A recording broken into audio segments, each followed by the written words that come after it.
Hello दोस्तों, Umakant Yadav sir GS classes के इस यूट्यूब चैनल के ऑनलाइन वेब पोर्टल पे आपका बहुत बहुत स्वागत है।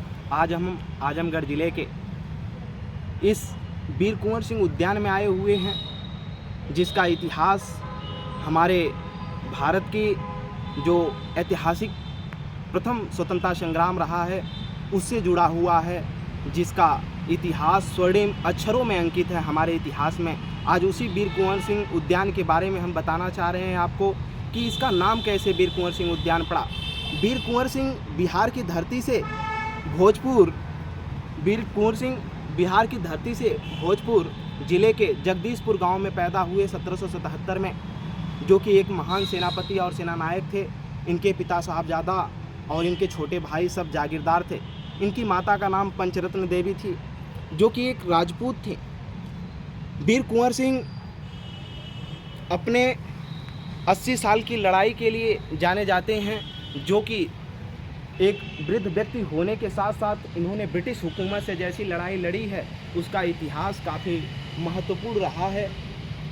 जब हमारी इस आजमगढ़ की धरा पर राजा बेनी माधवराव ने फिरंगियों से लड़ते हुए मंदुरी की धरती पर पराजित हो गए, तो यहाँ के राजा परगन सिंह ने जगदीशपुर के राजा वीर कुंवर सिंह को चिट्ठी के माध्यम से बुलावा भेजा और वीर कुंवर सिंह वहाँ के रणबांकुरों को लेकर के आजमगढ़ की धरा पर आए और गाजीपुर, आजमगढ़, बलिया के साथ साथ बनारस को उन्होंने आज़ाद कराया। हमारा जो ये आजमगढ़ ज़िला है लगभग 1857 की क्रांति में 3 बार अंग्रेज़ों से लड़ाई लड़ करके आज़ाद कराया गया। ज़्यादा दिनों तक तो आज़ाद नहीं रहा अंग्रेज़ों से, लगभग 81 दिन तक यह आज़ाद रहा है।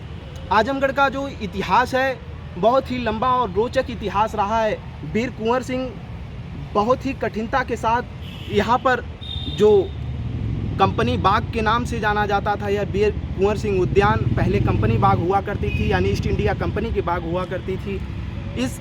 यहाँ पर जो फैक्ट्रियाँ थीं, यहाँ पर अंग्रेज़ों के सारे सामान रखे जाते थे, इसलिए इसको लूटना और गुरिल्ला मार युद्ध के कारण वीर कुंवर सिंह प्रसिद्ध रहे। वीर कुंवर सिंह का जो इतिहास रहा है बहुत ही महत्वपूर्ण रहा है। यहाँ की लड़ाई लड़ने के बाद इसको ब्रिटिश हुकूमत को पराजय करने के बाद वापस जब वो बलिया ज़िले से लौट रहे थे, तो बलिया ज़िले के ही शिवराज घाट पर उन्होंने गंगा नदी के पार करते समय अपने सेनाओं को पार करा रहे थे और पिछली नाव पर बैठे हुए थे। तभी अंग्रेज एक अधिकारी डगलस ने उनको पीछे से घेरते हुए गोली मार दिया और बूढ़े होने के नाते अपने स्वास्थ्य की चिंता हेतु उन्होंने 80 साल की उम्र में बाएं हाथ में जो गोली लगी थी उसके संक्रमण न फैले, इसके कारण उन्होंने अपना हाथ काट करके बायां हाथ काट करके उन्होंने गंगा नदी में प्रवाहित कर दिया। और आगामी समय में 26 अप्रैल 1858 में वीर कुंवर सिंह की मृत्यु हो गई। ऐसे थे वीर कुंवर सिंह।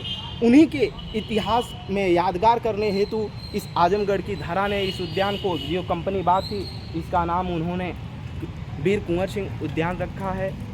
ऐसा आजमगढ़ के और भी रोचक इतिहास को जानने हेतु हमारे चैनल से आप जुड़े। Umakant Yadav sir GS classes में जुड़ने के लिए आपका बहुत बहुत धन्यवाद।